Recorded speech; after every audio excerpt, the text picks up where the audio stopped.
ক্ষুদ্র ঋণ সুদের ব্যবসা করে একটা মানুষ কিভাবে নোবেল পায়। ইউনূস সাহেব নোবেল পাওয়ার পরেই উনি এই দুই নেতা আওয়ামী লীগ বিএনপিকে বিদায় করে দিয়ে উনি গত টার্মে আপনারা জানেন উনি প্রধানমন্ত্রী হইতে চাইছিলেন। ডক্টর মোহাম্মদ ইউনূস যখন প্রথমে নোবেল পান, প্রথমে আমরা সবাই কিন্তু আনন্দিত হয়েছি, কিন্তু একটা কারণ এখন পর্যন্ত আমি মিলাইতে পারি নাই যে ক্ষুদ্র ঋণ সুদের ব্যবসা করে একটা মানুষ কিভাবে নোবেল পায়।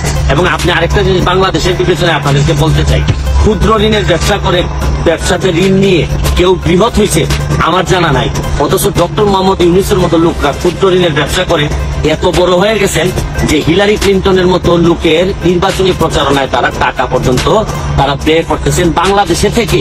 বাংলাদেশের মানুষের টাকা উনি হিলারি ক্লিন্টনের এই নির্বাচনী প্রচারণায় দিচ্ছেন। শুনেন, আমি একটা জিনিস আপনাদেরকে বলি, এই দুঃসময়ে এখন যে সময়টা ক্রাইসিস মোমেন্ট, এই সময় আওয়ামী লীগের মধ্যে আমি আওয়ামী লীগের যারা আছেন সবাইকে দাবি করব যে যার কুলস থেকে বেরোয় আসে।